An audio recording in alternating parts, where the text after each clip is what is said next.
Okay, guys, what is up? It is Sauceman K, and today we are here for, a pretty special video, I guess. I don't know, it's just a topic that's been on my mind for the last couple of months, weeks, who knows.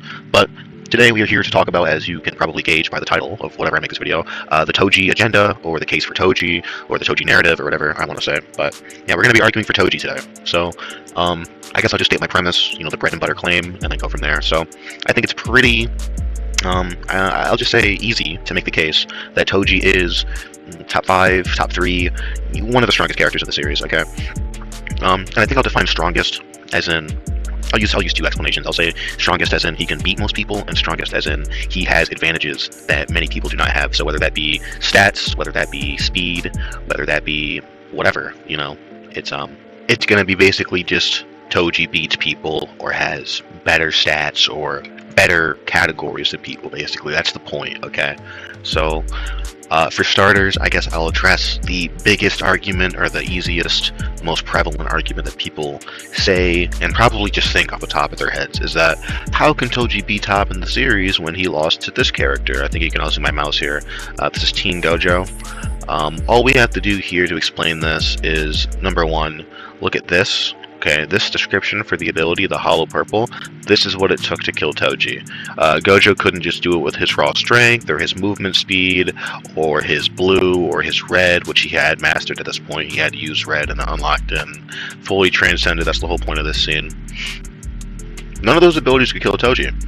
It took a literal, beyond infinite potency technique. Okay, motion reversal. It is born by colliding both infinities, so two separate infinities were combined to create this imaginary mass known as Hollow Purple. It's called Hollow Technique, but Hollow Purple, right? And that's what is used to kill Toji here. So the anime makes the scene composition a bit different, but I don't really care to pull up the anime. I'll just describe what happens here by just reading. So this uneasiness, it's referring, I guess I'll go forward a bit, because Toji mentions this before. Yeah, this uneasiness.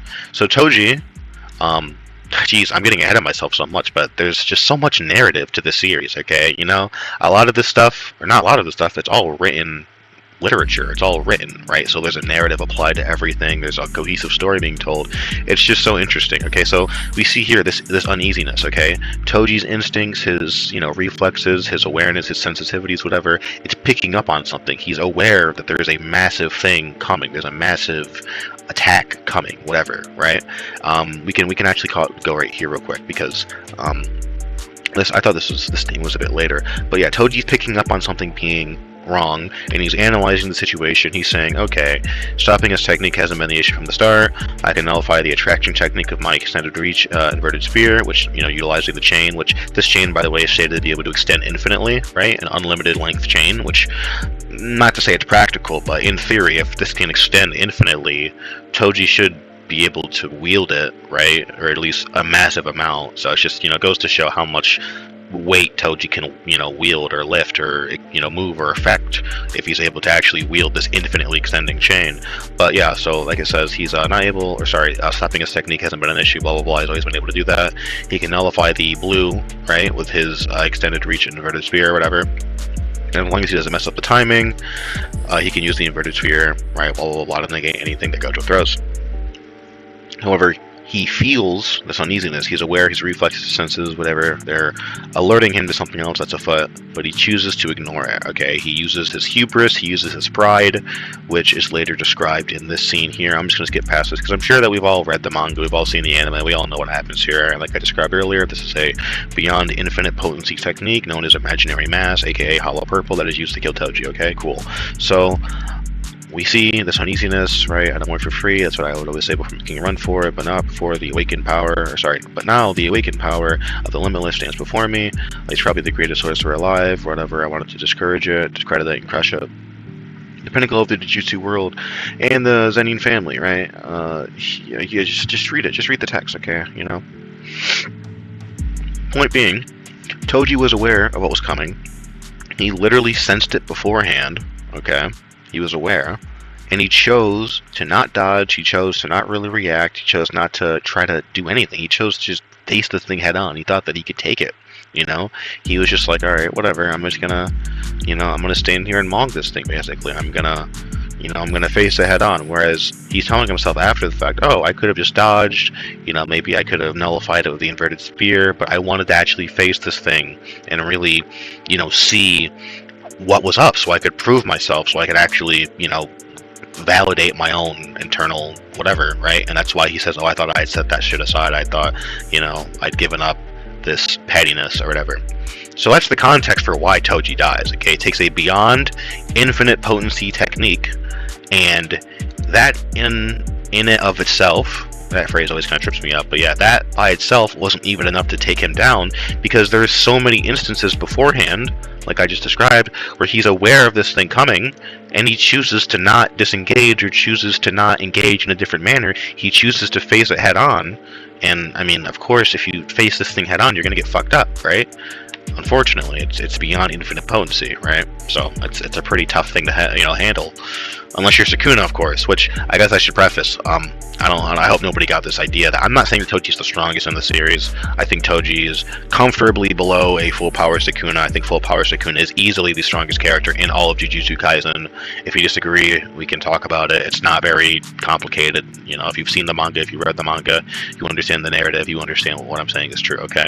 But yeah, so that's the narrative, the explanation, the context for why Toji dies, okay? He chooses not to be smart about how he engages. Like even Sukuna, for example, right? Sukuna at the last moment, he threw his hands up. I don't have this actually pulled up. This would be a good thing for me to have pulled up ahead of time.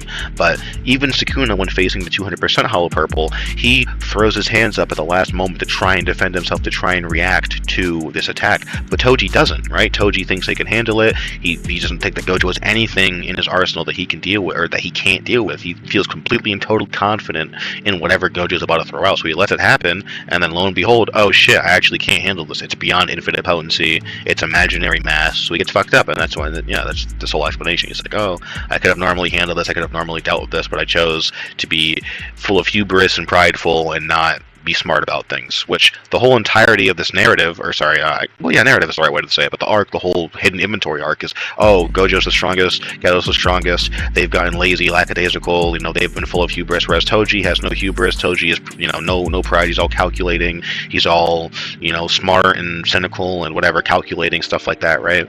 So for him to actually be super duper prideful, he's contradicting himself, which is why he loses here, right? That's why this whole thing happens, where he goes on this internal reflection or whatever, right? That's just the basic narrative. Okay. So that's step one of my little Toji piece, my Toji defense piece here, is that he isn't just Teen Gojo level. He could have comfortably beaten Gojo, alright, or at least extended the fight and probably gotten a win on him, had he not, been consumed by pride, deviating from his true self or whatever. If you've watched Star Wars, or consume any Star Wars media, you might be aware of the whole being conflicted thing. That's practically what Toji was going through here, right? He was conflicted, he made some bad choices, he wasn't really internally consistent with himself, and that caused him to make a misstep and end up dead, right? Okay, pretty basic. If you disagree, there's not much to say with you, because I'm just describing what's on panel. Okay, so that's step one, right? He's not Teen Gojo level. He just was conflicted. He made a mistake, got himself hit with an infinite potency attack, and he died. R.I.P. Toji. But moving on, this next piece of my narrative, I don't really have like a script, like a structure for this, but I have some points that I want to get through in my head. The next point will be going through Toji's actual scaling, his actual stats or whatever.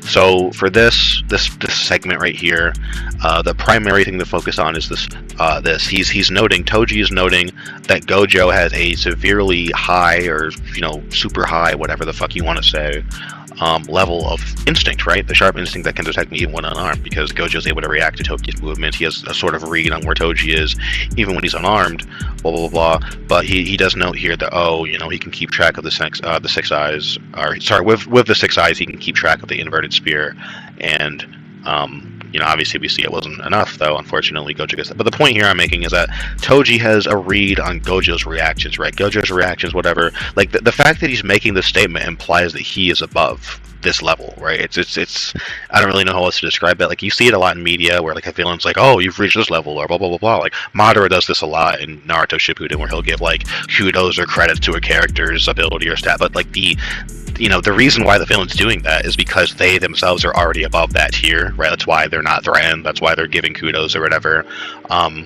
But yeah, I just thought that that was pretty interesting, right? He's taking note of Gojo's reactions, and he himself is above that level. Once again, just showcasing that he's not just some Team Gojo level fodder. Like, he is significantly above this guy. Gojo does just get hard carried by his abilities. The next thing I have pulled up here, this is Sukuna, as you can see. And this is relevant because later in the video, or I guess later in this topic, we're going to be talking about, as you can see right there, Maki and Sukuna. But all of this is going to wrap around, I guess I'll talk about this a little bit, and then you'll see at the end. But so this is a pretty crazy scene, right? You know, this person dies, I think Kiriko or whatever, right? Who cares about their names? But yeah, basically they die, right? And Sukuna instantly grabs the phone. He's like, it's probably blah, blah, blah, blah. Oh no, it's actually due to this. Whole point of this is just deducing that Sukuna has extremely high battle IQ, extremely high reflexes, extremely high just observation. He's just aware, okay? He has just, his brain is on a different level, okay? And the reasoning for why that matters is, like I said before, with this whole thing, you know, you're giving kudos to this, you're probably above that same thing, right? Like if you're saying, oh, this person's super duper tough and you're a villain, you're probably already above that level. That's why you're giving that, you know, kudos. Same thing happens here. Sukuna, you know, he deduces it, he's able to instantly tell, and he's like, oh, whatever, how boring, you know, showing that he's above that level. The reason why that matters for that narrative that I just established, or that consistency that I just established, is that when Maki fights Toji, or sorry, when she fights Sukuna, Sukuna states that she reads my techniques better than other sorcerers, right? And he compares it to how Maharaga was acting in Shibuya. So, off rip, you might just read this and say better than other sorcerers. Well, who's a sorcerer? Gojo, right? So Sukuna himself is saying, oh, she's a notch above Gojo. She's a notch above these other people that have been fighting. She has better reflexes, she has better senses, whatever the fuck. And obviously Sukuna is still above that tier. That's why he's making the statement. That's why he's confidently giving you praise, you know, giving Maki praise, because he's above that level. But it does just go to show that, yeah, he's literally saying that Maki reads his technique. She has better reaction, better sensory abilities, better whatever, perception, better IQ, whatever you want to say. They all, you know, probably, you know, inform each other. They all probably, you know, help each other, all those adjectives. But point being, yeah, she's above other sorcerers. She's the best so far. That's why he's making this comment, right? And we've already noted, at least from Toji's perspective, that Gojo has an extremely sharp instinct, you know? So the fact that Sukuna is making this statement, and I don't believe there's any statement from Gojo on his part where he's like, or I guess on his part to Gojo, where Sukuna's like, oh, Gojo, you have such high reflexes. Obviously he does, you know, Sukuna says, oh, Gojo, you are magnificent, blah, blah, blah, blah, but there's never a statement like this. And also, I mean, just look at the language. It literally just verbatim says better than other sorcerers. Like, you know, he's just saying that Maki has better senses, better reactions than Gojo, because that would just let you know what I mean. Like, I don't know what else to say at that point, right? Plus, when you go to show, I mean, who else has he fought? I mean, I guess you could say, you know, Kashimo. I guess you could say Yuta, but it's pretty obvious here. He's saying other sorcerers. It would just be in reference, don't mind this ad here, it would just be in reference to other sorcerers, people that he's fought that day. So Maki, who is, if anyone's aware, she's like, what, like 20 something, Toji's like in his 40s or whatever. Maki is just a lesser version of Toji, okay? She just has less experience with the heavenly restriction. She is less realized with the heavenly restriction than Toji, right? So for Sukuna, the godfather of Jujutsu, to be saying that she has better reflexes, she can read his techniques better than other sorcerers, which would include Gojo, it's like, well, you have to apply that to Toji, right? Obviously. So what do you think that means, right? What do you think that refers to? What do you think that means for Toji, guys? I think that means that Toji has better reflexes, has better IQ, has better perception, whatever you want to say, than people like Gojo. I mean, that's just what Sukuna says, right? Yeah, that's pretty interesting. And I guess we'll click through this chapter a bit, because I could say everything from my argument, but I guess I'll just show you guys. So Maki gets that statement. I'm clicking through pretty fast, but you can see she's swapping hands with Sukuna. You know, she comes in, she body slams him, whatever. Sukuna starts getting excited. and then he ends up grabbing her face, flings her out of a building, right? Hits her with a black flash. And if you know anything about Jujutsu Kaisen, you know anything about these multipliers or what these abilities do. Black flash, it takes the potency, the power of the initial attack, and it multiplies it by the power of 2.5, right? So it's kind of similar to how Patara fusion works in Dragon Ball, only like on, I guess, like on steroids or on crack. Because Patara fusion, or I guess fusion in general, it's just fighter times fighter. So you take your initial whatever value, your one fighter, you multiply it by the other fighter, right? And for fusion to work in Dragon Ball, the levels have to be relatively equal. So you're taking two equal powers, you're multiplying them by themselves or whatever, right? It's basically double that, right, for Black Flash, right? Because you're doing that twice. You're taking the initial value, you're multiplying it by itself for one power, you're doing that again for the second power, and then it's like a little bit more for the extra 0.5, right, the power of 2.5. So when you consider that, when you consider the fact that Sukuna is already saying that Maki, aka Toji, has better reflexes, better reactions, better senses, whatever, than anybody that he's fought, including, which would have to necessarily include Gojo, like Gojo is a sorcerer, and then you also take into account the fact that she is able to withstand not just one, where is it? Not just one, but I guess I'll just pull it up here. This might be a moment, guys. I apologize. I should have had this up ahead of time. Not just one, but two black flashes from Sukuna, who at this point, this Sukuna is significantly stronger than the one that did his first black flash. It's like, oh, not to mention, look at this, all these flashes, and then, yeah, Maki notes the third time. This is his third black flash. So she gets hit with the first black flash, Sukuna hits a second black flash on another character named LaRue, I believe. He comes in with Miguel. And then the third black flash is landed on Maki. So Maki takes two black flashes and slashes from Sukuna, alongside all the damage that she took in the initial skirmish, right? That's the level that Toji's at, right? Like, I don't know if people really consider that. Like I just said, I don't want to just repeat myself, but dude, the Black Flash, it takes the power of the initial attack and multiplies it by 2.5. It is literally greater than fusion from Dragon Ball. Like, it's ridiculous, the increase of these abilities. Alright? And she takes multiple. She takes multiple. On top of Sukuna already stating that she has better reactions than people like Gojo that he's fought earlier in that day. So she has better stats, at least in terms of physical durability. I would wager, like, attack potency, since if she's able to withstand that force, she could be able to generate it herself and not die. Although I don't know if she has any feats on that level. But to be fair, that's not really relevant, because they don't, like, when I say they, I mean Toji and Maki. They don't fight using AP. They fight using durability negating, Jujutsu negating ability, or techniques slash tools known as Inverted Spear of Heaven or the Soul Cut. So I don't even really care about their attack potency, like how hard they punch. I'm more so, yeah, just talking about their speed and their durability. Like I just said for the last 3 minutes, Maki's able to take multiple black flashes from Sukuna. It's pretty insane. Like, it's ridiculous how hard that is. On top of also extra slashes. And then her reactions, like her mental reactions, and then her movement speeds, right, like how fast she's able to dodge and perceive things. I guess I'll just show it for the, what is it? Will I show it? I don't care to. It's actually, I will. I'll click a few more. Like I've already described, her reactions, how fast she's able to move her body, things like that. It's already beyond other sorcerers, right?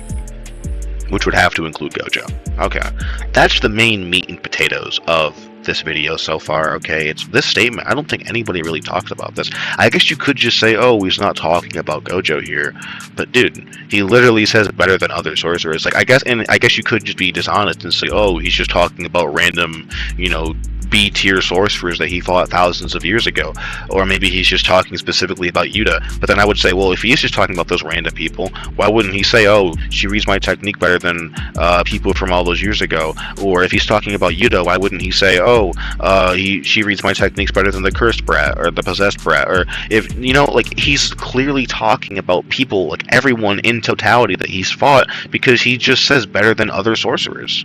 Like, it's just a blanket flat statement. You know what I mean? And then you tie that together with the whole narrative of the fight, which is that Maki represents something outside of the paradigm of Jujutsu that Sukuna's used to, right? That's the whole reason why he hits his first Black Flash, is because everybody else that he's ever fought, including Gojo, they all have the cursed energy. It's always been cursed energy versus cursed energy. But now he's facing somebody that's outside of that binary, right? Your very existence denies Jujutsu, right? So it's a very distinct you know, classification, I guess, of character. Like, it's very obvious that when he says this, when Sukuna says this, he is referring to Gojo. Like, it's just Maki is a different caliber. She's a different, you know, level of combatant. That's just what that's saying. And then, yeah, like I said, she's able to take multiple black flashes. She's able to take multiple slashes on top of that. Yeah. And then you break down her actual attack potency, because I just broke down her speed or durability. You break down her actual attack potency, and she has the soul cut, which negates durability. And then when I'm saying she, I'm actually talking about Toji, because that's what this video is about. Toji has access to the inverted spear of heaven, which just turns off and negates all curse techniques. Okay? So, yeah, that's pretty tough. The rest of this stuff here is basically just a closing argument. This is a bit of a meme on my end, but I think it is kind of interesting. You know, it's just this is all stated in the series. But, and I'm saying this now, but I'm realizing I didn't actually pull up the main statement. The main statement happens during the Culling Games, whenever Tengen is talking about the history of the world and stuff like that, and they talk about how the system of fate, or the binary of fate, whatever, you know, it was broken by Toji.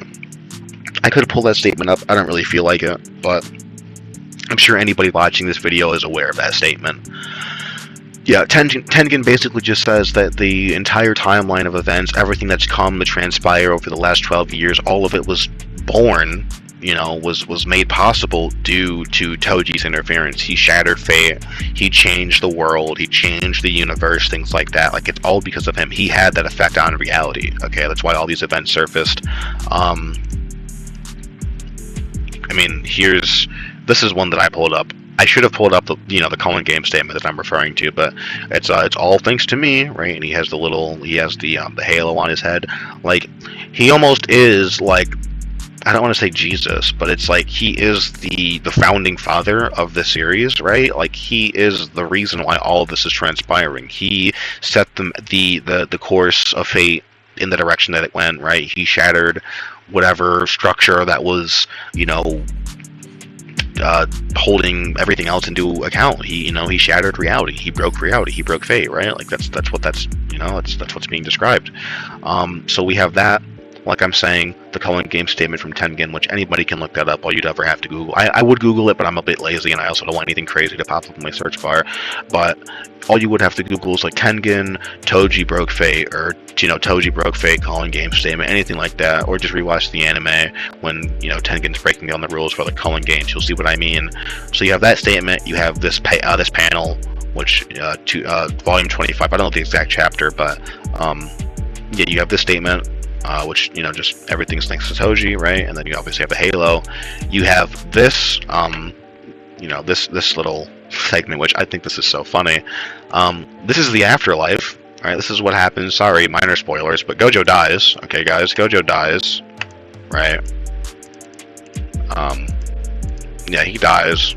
And we end up in the airport where everybody else who's died, Haibara, Geto, Nanami, they're all here, they're all enjoying their time. But who's that, guys? Who is that? Who do you think that is? Who's wearing those sandals? Who's wearing those pants? Who's got that hair? It's Toji. Okay. So this is just going into, I guess, cahoots. You know, it's down the same path as my last 2 minutes or 3 minutes of what I've been saying. It's that Toji broke fate. Okay.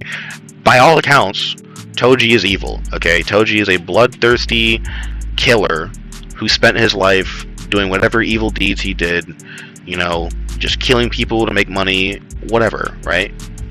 Yet, at the end of everything, when it's all said and done, due to him shattering fate, transcending the narrative, transcending the forces that bind him, etc., he was able to escape that and achieve nirvana, achieve heaven, achieve whatever, right? So I think that's pretty crazy, which, I mean, dude, oops. Oops.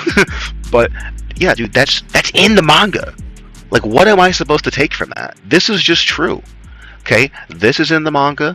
This is in the manga.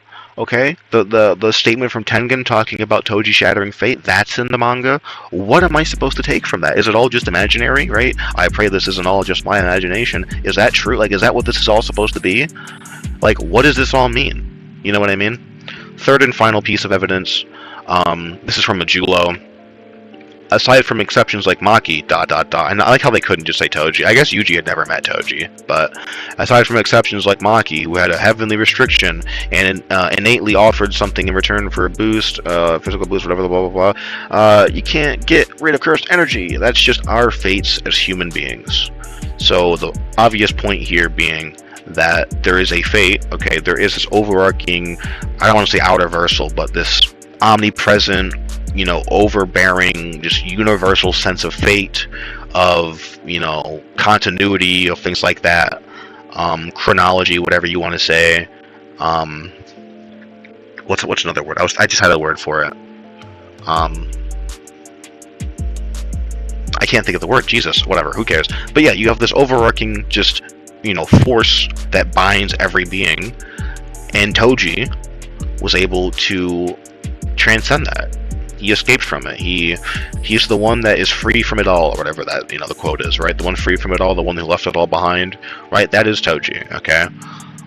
Just another drop in the bucket of evidences, of reasonings for why Toji is beyond the narrative of JJK. He's beyond the forces that be. You know, the only one who really actually stands up to this guy is Sukuna, right? I mean, we just see that, right? Like, the only one able to actually really put the pause on Maki, to put the pause on Toji here, is Sukuna. And via Sukuna's own words, at this point, Maki's already performing better than everyone else that he's ever fought. Right?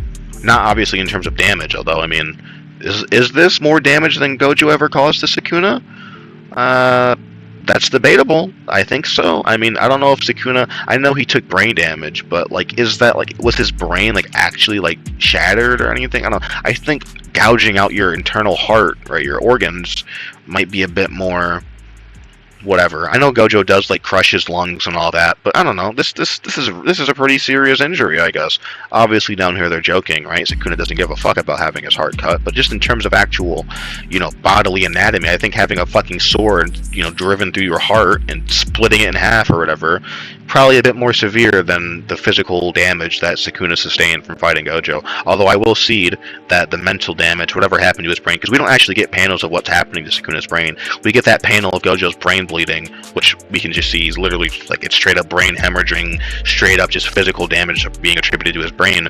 We don't see that from Sukuna, but I guess we could just assume that he's taking that much damage. But the point I was making, right, is Sukuna, you know, he just straight out says, yeah, Maki, you're just better than everyone else I've fought. And it's in you know, response to her reactions, her sensory abilities, her perceptions. But you can't even really disagree that, like, she's also performing better physically as well.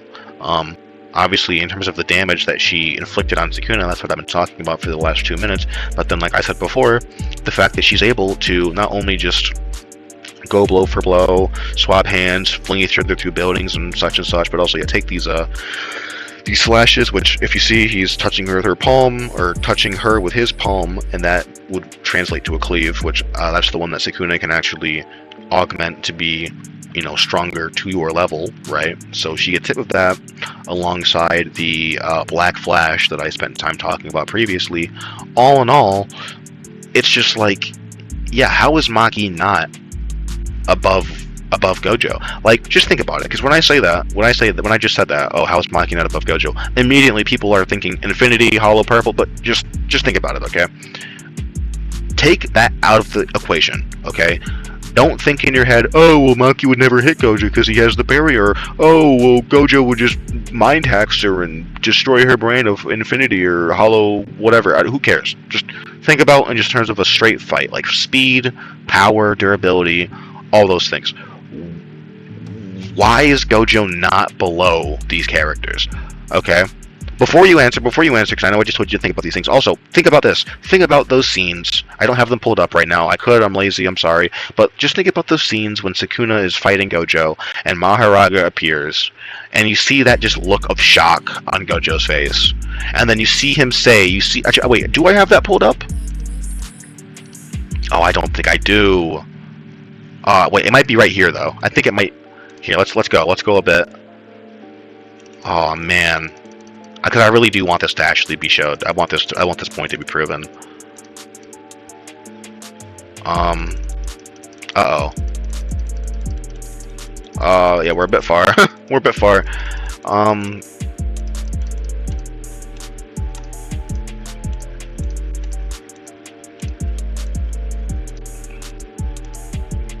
So that's the first instance, I guess.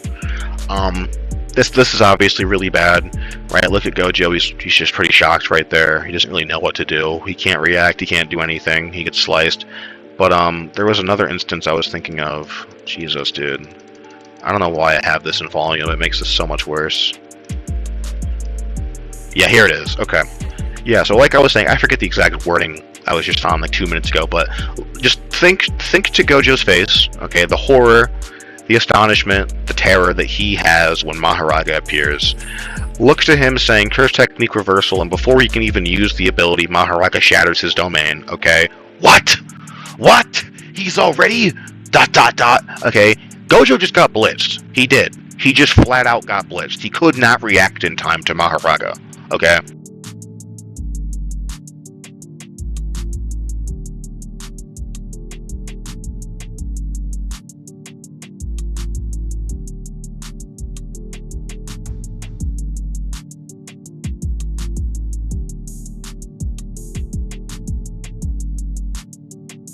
Not to mention, I already showed earlier, but there's another instance where Sukuna gets cut, or sorry, Gojo gets cut by Maharaga. Jesus, dude, I just showed it. I don't even care, scroll too. I'm too far. I'm too early in the fight, and then I was too far in the fight earlier. Who cares? You all get my point, okay? Just think about it. Just think about everything that I'm saying, okay? Sukuna is saying that Maki has better reactions, blah blah blah blah, everything, than all the sorcerers that he's fought. She demonstrably on panel has better feats, physical feats, durability feats, than anything Gojo could ever dream of. And then in the actual fight, Gojo is terrified. He is shocked. He is appalled when encountering Maharaga. He gets blitzed by Maharaga. He gets cut by Maharaga.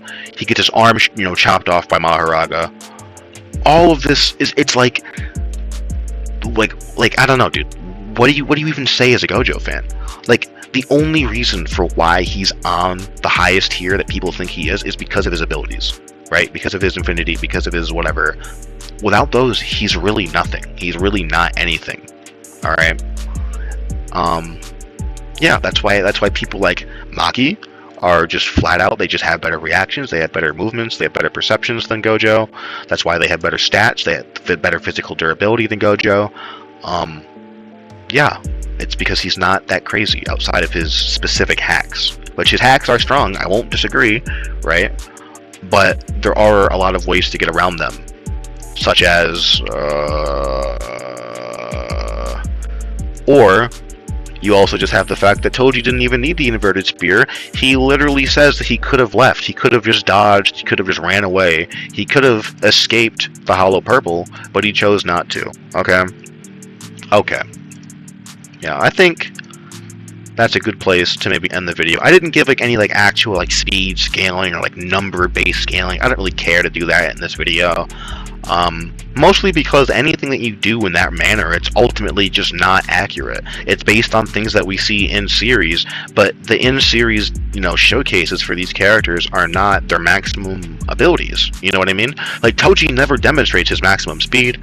Toji never goes full power. Toji never really even tries all that hard. You know what I mean? Like, the biggest example I can think of off the top of my head, the best speed feat I could give him is when he perceives that lightning. Also, just take note of the fact that Gojo is inside his own domain, and he watches it in slow motion, so it's okay, he's able to make lightning appear as it's moving in slow motion, whatever. So Gojo's inside of his own domain, thousands of times, massively hypersonic, that makes him. But then you gotta think, okay, number one, that's reanimated dead Toji. Pretty ridiculous. Edo Tensei Weekend or whatever the fuck. And then, it's also hyper-casual Toji. He is not trying at all in that fight. So scaling his speed off that just doesn't really make sense. It's nowhere near his maximum. You know what I mean?